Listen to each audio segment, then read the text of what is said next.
The Good, the Bad, and the Algae, presented by Science at NASA. Algae are complicated. The little plants can be both good and bad. Single-celled algae called phytoplankton are a main source of food for fish and other aquatic life, and account for half of the photosynthetic activity on Earth. That's good. But certain varieties, such as some cyanobacteria, produce toxins that can harm humans, fish, and other animals. Under certain conditions, algae populations can grow explosively, a spectacle known as an algal bloom, which can cover hundreds of square kilometers. For example, in August 2014, a cyanobacteria outbreak in Lake Erie prompted Toledo, Ohio officials to ban the use of drinking water supplied to more than 400,000 residents.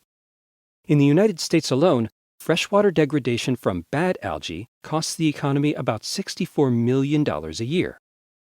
NASA, the U.S. Environmental Protection Agency, National Oceanic and Atmospheric Administration, and U.S. Geological Survey are doing something about it. NASA has long used Earth-observing satellites to locate algal bloom outbreaks in the ocean. But now, this unique satellite data will be routinely produced in a form that helps U.S. water quality managers monitor our fresh water.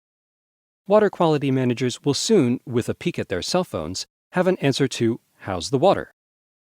The four agencies are working on a joint project, sponsored by NASA, to transform satellite data into an indicator of cyanobacteria outbreaks in our freshwater supply.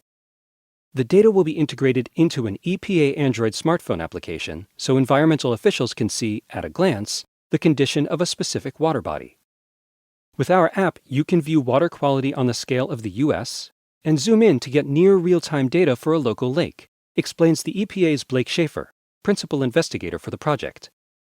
When we start pushing this data to smartphone apps, we will have achieved something that's never been done: provide water quality satellite data like weather data. People will be able to check the amount of algae bloom like they would check the temperature. Here's how it works.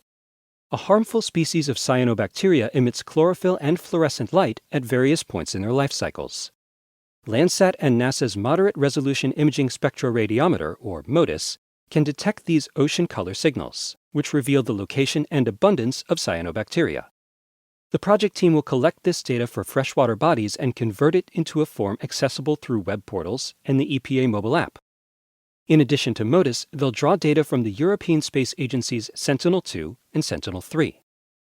With early warning about a developing bloom, officials at water treatment plants will be better able to determine when, where, and how much to treat the water to keep consumers safe.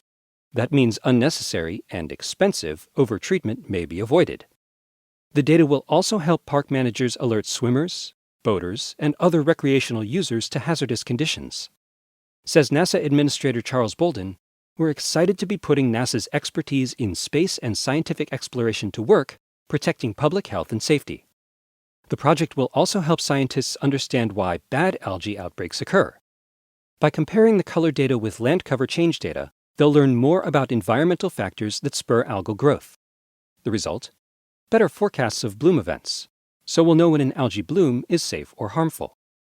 For more news about complicated microbes, on Earth and possibly beyond, stay tuned to science.nasa.gov.